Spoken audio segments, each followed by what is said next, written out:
There are many things that don't make sense about the Christian concept of heaven, or at least the popularized version of it. And I wish religious people could give me a clear answer on the following questions, because I don't think they've thought this through. When we're up there in heaven, are we frozen at a certain age? I imagine old people wish they could be back in their younger bodies. I mean, do they get that option? And what about babies who die? Do they remain babies in heaven, or are they some older, wiser, talkative versions of themselves?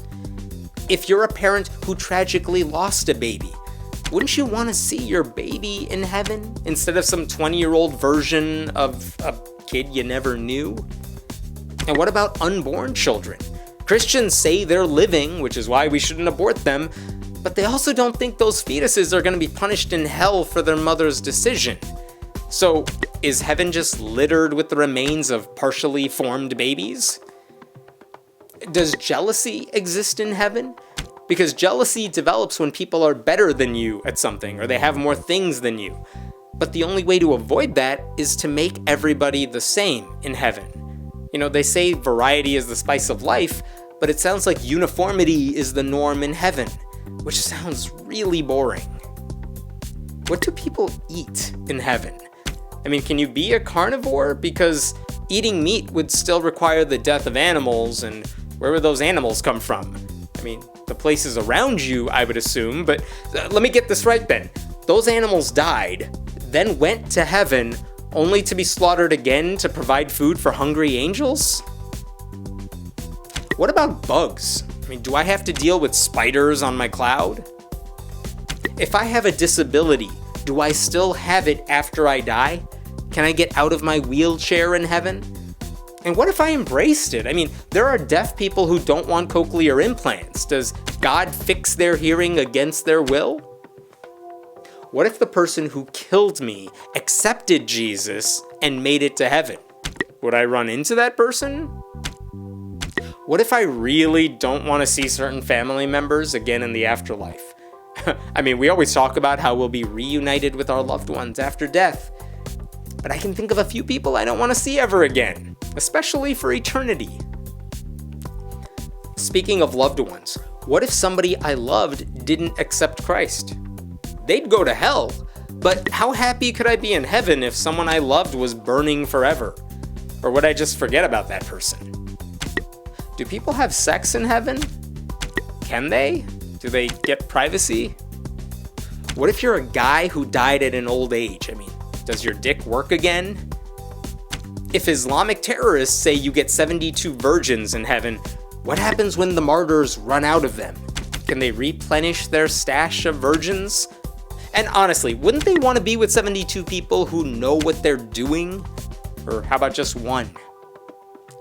And wouldn't heaven for those terrorists really be hell for those virgins? Where do we live? Do I get a house? Is it a mansion? How do I go to sleep? Do people even get tired in heaven? Do I finally get to drive a Tesla? Does heaven have roads? Are we smarter in heaven?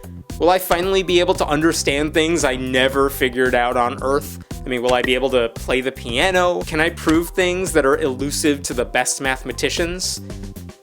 What's the weather like? Because when I visit my parents, we can't even agree on what to set the thermostat to. So, is there temperature control? Is it individualized? Would we be happy all the time? Because that could really get old after a while. Have you ever eaten pizza when you're really hungry? I mean, it's great for the first slices, but then it starts to make you sick. And if you keep going, you won't like it. I mean, you need a break. Happiness is great, but that's partly because we all get sad sometimes. It makes the good times that much more memorable. Do we have to go to church in heaven?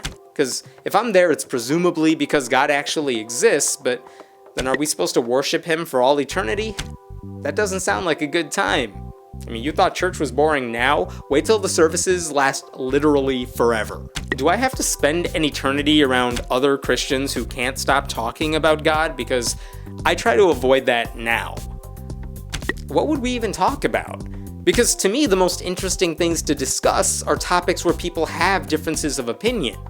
But those differences can turn into debates, and those debates can sometimes turn into shouting matches. But I've never pictured heaven as a place where people yell at each other like a cable news show, which would suggest everyone agrees about everything, which means the topics of discussion would be really, really boring. Is there music in heaven? Not just heart music, but, music people actually listen to. I mean, we all have different tastes, so is it rap, country, something else? Do we all just get a celestial iPod when we enter through the pearly gates? The late comedian George Carlin asked a lot of great questions about heaven too, like how whenever something great happens, people say their dead loved ones are looking down at them from above. Does that mean people in heaven spend all day watching their loved ones from above? Because that has to get old really fast. Carlin also added, what if you're adopted? I mean, then who's watching you from above? The parents who adopted you, or the birth parents who didn't want you around in the first place? And how long does that even last? Are we supposed to look down upon our great-great-grandchildren we never knew? I'm sure some of you watching this are just thinking I'm creating a bunch of straw men. I mean, no one thinks heaven is like that. Heaven is a state of mind. Heaven is full of spirits. Heaven is a place where we get new bodies. And when we get to heaven, we have these blank slates in our mind. The bad memories go away. To which I ask, how do you know any of that for sure? Can't we all just admit heaven is something religious people made up to make us all feel better about dying? We don't need to believe in an eternal life to make this one worthwhile. Plus, everyone knows the real party is always in the basement. I'm Hemant Mehta, and I write at friendlyatheist.com. What do you want to see a video about? Let us know in the comments below, and we'll be sure to check them out. And don't forget to subscribe.